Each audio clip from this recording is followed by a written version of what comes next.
Naz is firstly one of the world's foremost experts on international law on freedom of religion or belief.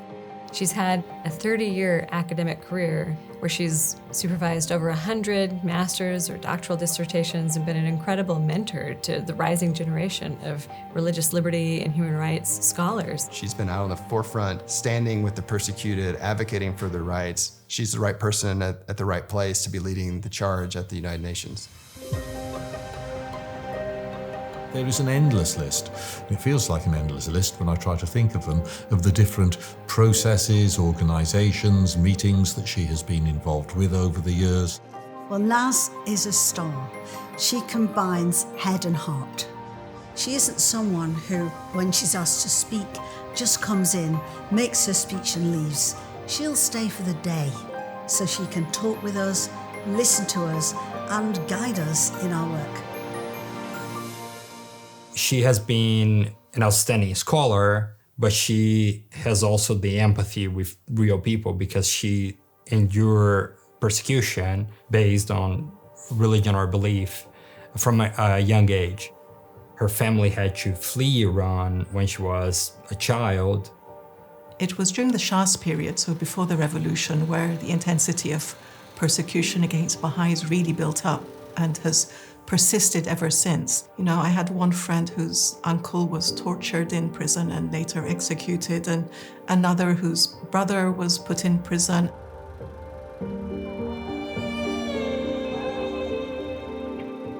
Even when persecuted for generations, our solution is to once again coexist peacefully with one another. My dad was also very intentional about this idea of unity. Several times we went on tours to different parts of the world, and I remember my late aunt would say, "Why are you wasting money taking children around the world? Leave the kids with me and travel with your wife and enjoy yourself." And he would say, "No, I want them to learn that the world is one." So that, you know, if you're a child and you travel to different places, you really see the fundamental oneness of humanity, that people are the same. They have the same quests and desires of security and stability and the growth of their families. Most recently, of course, she's become Special Rapporteur within the United Nations Special Procedures for freedom of religion of belief, and which she is, in her traditional way, carrying out with great vigour and energy and passion. The mandate of the Special Rapporteur on freedom of religion or belief is one of the oldest special procedures mandates, and it has been really fundamental in raising voices for victims. It's the most important tool for a function which is the progressive development of human rights law. This requires agility and contact with civil society and different stakeholders. And for this to happen, you need responsiveness, agility, and combination of the academic knowledge, but also the capacity to listen and human rights diplomacy skills. And Naz is a perfect example of this. This role matters because the powers that be want to perform well. They want to get a positive review before the Human Rights Council because she'll present a report. And that's leverage. That's an opportunity to push the issue. There was an IPU meeting in Morocco. IPU is the International Parliamentarian Union.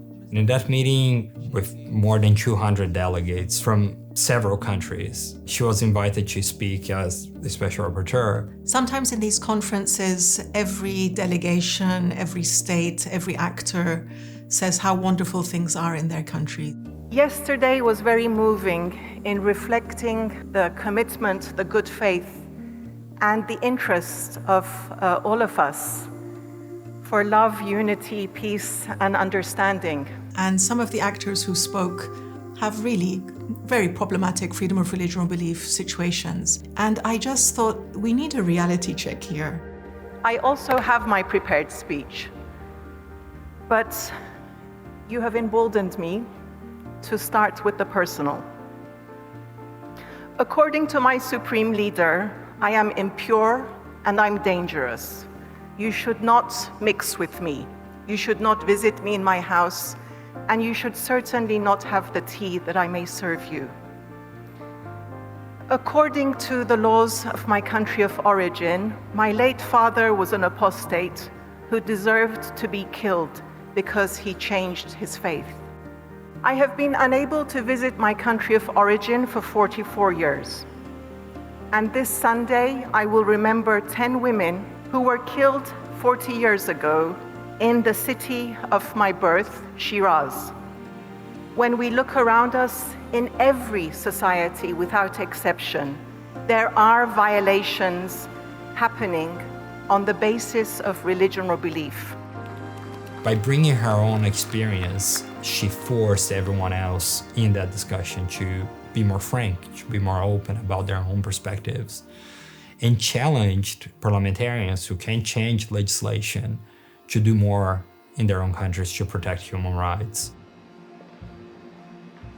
Her important work is really at a structural level. Like, what do the laws mean? What are the systems the laws create that lead to these abuses?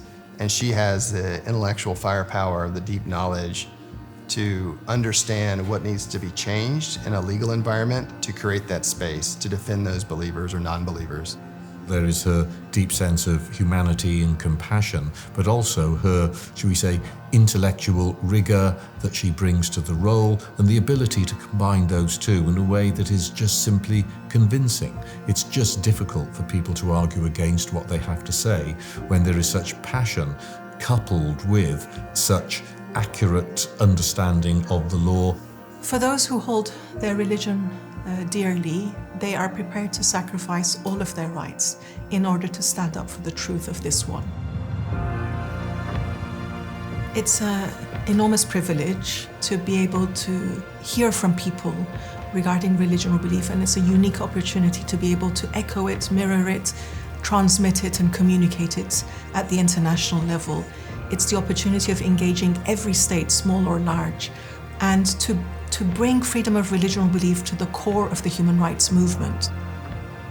I feel it's the peak of my opportunity to serve, and I will do everything I can to make these months and years in the role meaningful and honest.